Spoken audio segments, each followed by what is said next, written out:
నమస్కారం. సుమన్ టీవీకి స్వాగతం. ద్వాదశ రాశుల వారికి ఆగస్టు మాసంలో నవగ్రహాల సంచారం ఎలా ఉంది? వాటి వల్ల ఎటువంటి ఫలితాలు ఏర్పడనున్నాయి?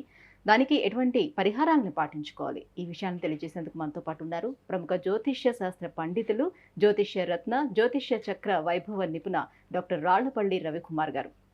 గురుగారు నమస్కారం. నమస్కారం. గురుగారు, ఈ ఆగస్టు మాసంలో ద్వాదశ రాశులకి ఎలా ఉండబోతుందో తెలుసుకునే ముందు నవగ్రహాల సంచారం ఏ రకంగా ఉందో తెలియజేస్తారా? తప్పకుండా. శరదిందు సమాకారే పరబ్రహ్మ స్వరూపిణి వాసరాపీఠ నిలయే సరస్వతి నమోస్తుతే. అందరికీ నమస్కారం. ద్వాదశ రాశుల్లో అంటే ఈ నెల ఆగస్టు నెల ద్వాదశ రాశుల్లో నవగ్రహాలు ఎక్కడ ఉన్నాయో ఇప్పుడు తెలుసుకుందాం. ముందుగా సూర్యుడు వచ్చేసి మనకి స్వస్థానమైన సింహరాశిలో ఉంటారు. అలాగే బుధుడు కూడా సింహరాశిలో ఉన్నారు. అలాగే శుక్రుడు కూడా ఈ నెల అంతా కూడా మనకి సింహరాశిలో ఉంటారు. అలాగే కుజుడు వచ్చి మనకి వృషభ రాశిలో ఉంటారు. గురువు వచ్చేసి మనకి వృషభ రాశిలో ఉంటారు.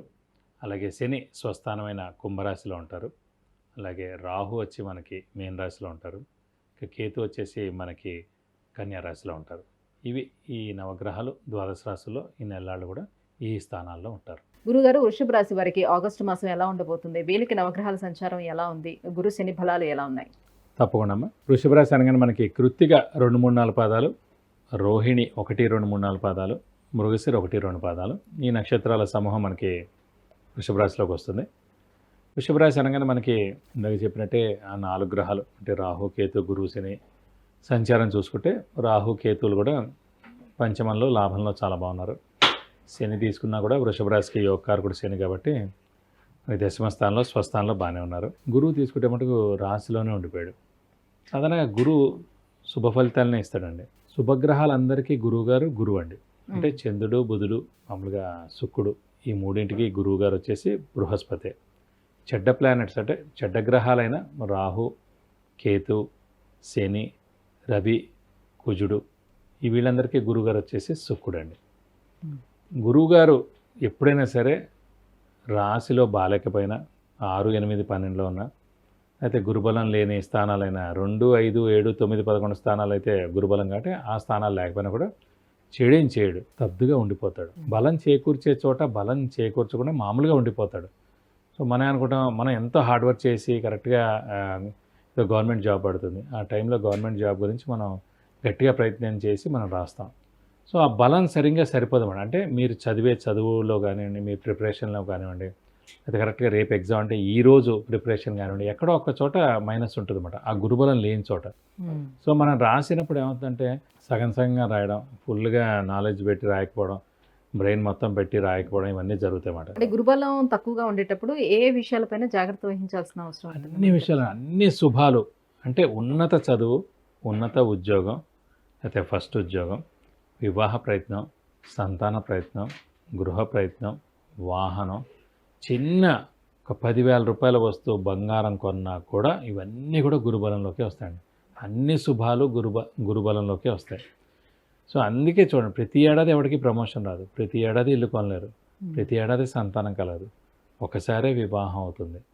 సో అలా ఏవి తీసుకున్నా కూడా చాలా తక్కువ సార్లే ఇల్లు కానివ్వండి, కారు కానివ్వండి, ఏమైనా కూడా చాలా చాలా తక్కువ సార్లే కొనగలరు. అంటే అన్నిసార్లు వచ్చేది గురుబలం అనేది, ప్రతి ఏడాది జీవితాంతం ఉండిపోదు అలాగే.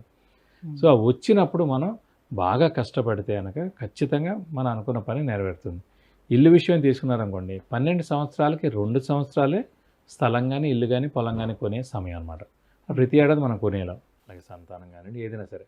కాబట్టి మన రాశి నుంచి 2, 5, 7, 9, 11 స్థానాల్లో గురువు సంచరించినప్పుడు సంవత్సరం కాలం ఉంటాడు కాబట్టి ఆ సంవత్సరం కాలంలో మనకి శుభాలు అన్నీ కూడా ఖచ్చితంగా జరుగుతాయి. కాబట్టి ఆ గురుబలం ఎప్పుడు వస్తుందో మనం ముందుగా చెక్ చేసుకుంటూ ఉండాలి.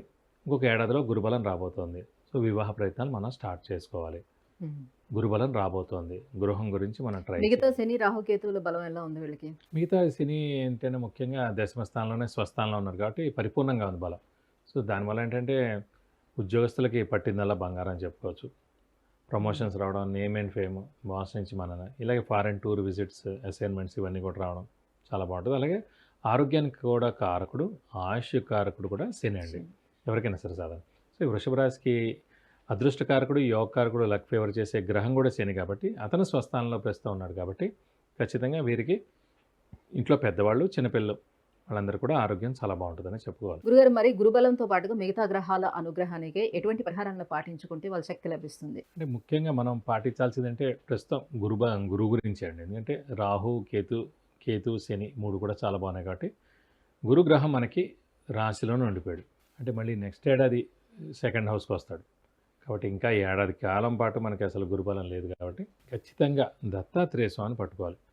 సో ప్రతిరోజు దత్తాత్రేయ స్వామి అష్టోత్తరం చదువుకోవడం, అలాగే వీలైతే ప్రతి గురువారం మనం ఉపవాసం ఉండడం ఫిక్స్డ్గా పెట్టుకోవాలి. ఈ ఏడాది అంతా కూడా ప్రతి గురువారం మనం ఉపవాసం పెట్టుకోవడం, అలాగే ప్రతి గురువారం కూడా దత్తాత్రేయ స్వామి టెంపుల్కి వెళ్ళి 41 ప్రదక్షిణాలు చేయడం, అలాగే ఇంకా గురుబలం తక్కువగా ఉంది, ఏ పనులు జరగట్లేదు, చిన్న చిన్న పనులు కూడా జరగట్లేదు అనిపిస్తే మటు ఖచ్చితంగా గురువుకి 16,000 సార్లు జపం చేయించి శనగపప్పు కేజీంపావు, ఒక yellow lungi, 1000 rupees worth gold item దానం ఇస్తే కనుక ఎలాంటి దోషాలన్నా కూడా అన్నీ కూడా తప్పకుండా తొలగిపోయి మీకు అన్ని విధాలా మంచి చేకూరుతుంది. విద్య, ఉద్యోగం, వ్యాపారం, వాహనం, వివాహం, సంతానం, ఆరోగ్యం, ఐశ్వర్యం వీటన్నిటికి సంబంధించి విషయాన్ని తెలుసుకోవాలనుకుంటే కింద స్క్రోల్ అవుతున్నటువంటి నెంబర్కి వాట్సాప్ చేసి గురువుగారి అపాయింట్మెంట్ను పొందవచ్చు. గురుగారు, ఈ ఆగస్టు మాసం అంతా కూడా వృషభ రాశి వారికి ఏ రకంగా ఉండబోతుంది, ఎలాంటి పరిహారాలను పాటించుకుంటే గురుబలం దక్కే అవకాశం ఉంటుంది, ఈ విషయాన్ని తెలియజేసినందుకు ధన్యవాదాలు. నమస్కారం. సుమన్ టీవీలో మీ పర్సనల్ అండ్ బిజినెస్ ప్రమోషన్స్ కోసం కింది నెంబర్కి కాంటాక్ట్ చేయండి.